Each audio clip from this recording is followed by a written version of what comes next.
అందరికీ నమస్కారం. హరి ఓం. ఇప్పుడు నేను చూపించే చెట్టు వేప చెట్టు. ఇక్కడ మన ఆశ్రమం దగ్గరలో ఈ చెట్టు ఉన్నది. ఈ చెట్టుని మనం ఇక్కడికి వచ్చే టైంలో బాగా ఎండిపోయి అదేమైందంటే మొత్తం చనిపోయే టైంకి స్టేజీకి వచ్చేసింది.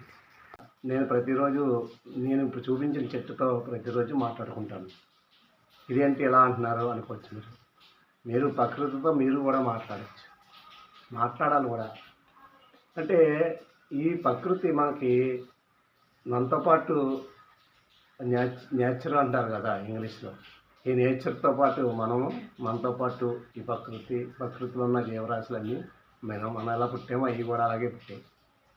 మనం ఇప్పుడు ప్రతిదాన్ని ఉపయోగించుకోవటం రాని వాళ్ళు అట్లన్నిటిని సమూలంగా తుంచేస్తుంటాం, అంటే తీసి పారేస్తుంటాం. అదే ప్రకృతిని మనం ఎప్పుడైతే దాంతో సమానంగా మనతో పాటు అది కూడా పెరుగుతుందనే విధానం తెలుసుకుని దాంతో మనం స్నేహంగా ఉన్నామనుకోండి, ప్రతి మొక్కలోంచి 100 రకాల రోగాలకి ఎన్నో అద్భుత ఔషధాలు ఉన్నాయి. ఈరోజు చూపించిన వేప చెట్టులో నేను ప్రతిరోజు చెప్తాను కదా, ప్రతిరోజు ఆ వేప చెట్టుకి నాకు బంధం ఏంటంటే, నేను వచ్చే టైంకి అది బాగా ఎండిపోయి పాడైపోయింది, అంటే ఇంక చనిపోద్ది అన్నమాట. నేను ఆ చనిపోయే టైంలో నేను చాలా ఇక్కడికి వచ్చిన కొత్త మన ఆశ్రమాన్ని, ఈ లోపల ఎండిపోయింది. చాలా బాధపడ్డాను. స్వామిని అడిగాను, స్వామి ఏంటి ఇక్కడ ఉన్నదే ఒక చెట్టు బ్రహ్మాండంగా ఉంది స్వామి. మరి నేచర్తో మాట్లాడాను అన్నమాట. అంటే ఆ చెట్టుతోనే నేను మాట్లాడుతున్నాను. నువ్వు ఎలా నశించిపోతే నాకు చాలా బాధ వస్తుంది, కాబట్టి నువ్వు నశించిపోవడానికి కుదరదు. నేను రోజు నీ కోసం సాధన చేస్తాను, నువ్వు ఖచ్చితంగా నాకు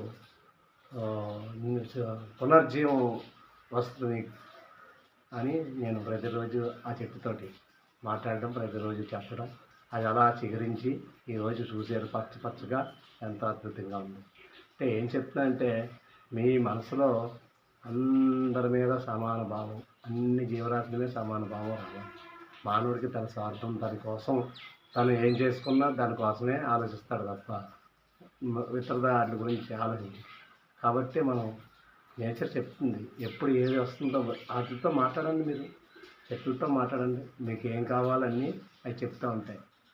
అది ఏ రోగం వస్తుందో కూడా నీకు చెప్తూ ఉంటుంది. ఆ రోగాన్ని ఎలా తగ్గించుకోవాలో కూడా చెప్తుంది. ఆ రోగానికే మేము చేసేదంతా ఈ ఆయుర్వేదిక్ అంతా కూడా అదే కదా. ఈరోజు కిడ్నీలో రాళ్ళకి మెడిసిన్, ఇది 3 రోజులు తీసుకుంటే కిడ్నీలో రాళ్ళన్నీ పడిపోతాయి. ఇది నిజమా అంటే ప్రకృతిలో ఉంది. నిజమా ఏంటి? నమ్మితే అంతా ఉంది, నమ్మకపోతే ఏం లేదు. అందుగురించి మీరు ప్రతి ఒక్కరూ కూడా మీకు తెలిసినంత పుట్టినరోజులు ఎన్నో చేస్తున్నాం, కేకులు కోస్తున్నాం, దీపాలు వెలిగిస్తున్నాం, దీపాలు ఆరిపేస్తున్నాం. కానీ అది కాదు. మీరు పుట్టినరోజు ప్రతి సంవత్సరం వస్తుంది కాబట్టి ఒక మొక్క వేయండి. ఆ మొక్కతో ఆ పిల్లోడికి మీ మొక్కతో స్పందం ఏర్పరచుకోండి. మీ ఇంట్లో తులసి మొక్క వేసుకుని తులసి మొక్కతో రోజు మాట్లాడండి, ప్రతి మొక్కతోటి మాట్లాడండి, ప్రతి చెట్టుతోటి మాట్లాడండి. మీతో మాట్లాడుతుంది, మీకు ఏం కావాలన్నీ ఇస్తుంది. అంత గొప్ప శక్తివంతమైన ఈ నేచర్ని మనం ఎందుకు చేస్తున్నామో తెలియకుండా శుభ్రంగా పాడు చేస్తున్నాం. కాబట్టి నేను ఏమంటానంటే, ప్రతి ఒక్కరు కూడా వృక్ష సంపదని కాపాడుకోవాలి. అది మనల్ని ఖచ్చితంగా కాపాడు చేస్తుంది. కాబట్టి దాన్ని బాధ పెట్టకండి. వృక్ష సంపదని, ఇప్పుడు వృక్షం మీద ఎన్నో రకాల జాతులు, చీమలు, క్రిములు, అనేక రకాల పక్షులు గూళ్ళు కట్టుకుని ఎంతో ఆనందంగా ఉంటున్నాయి. వాటి గూళ్ళు పాడు చేస్తూ మనమే కదా పాడు చేస్తున్నాం, చెట్టుని తీసేస్తూ. అలా కాకుండా అందరూ కూడా ఆలోచించండి. ఈ వీడియో అందరికీ షేర్ చేయండి. ఎందుకంటే నాకు ఈ ఎడిట్ చేయటం కదా నాకు ఏమీ రాదు. ఏదో తెలుసున్న విషయాన్ని అందరికీ తెలియజేయాలని ఒక అభిప్రాయంతో నేను ఈ విషయాన్ని చెప్తున్నాను.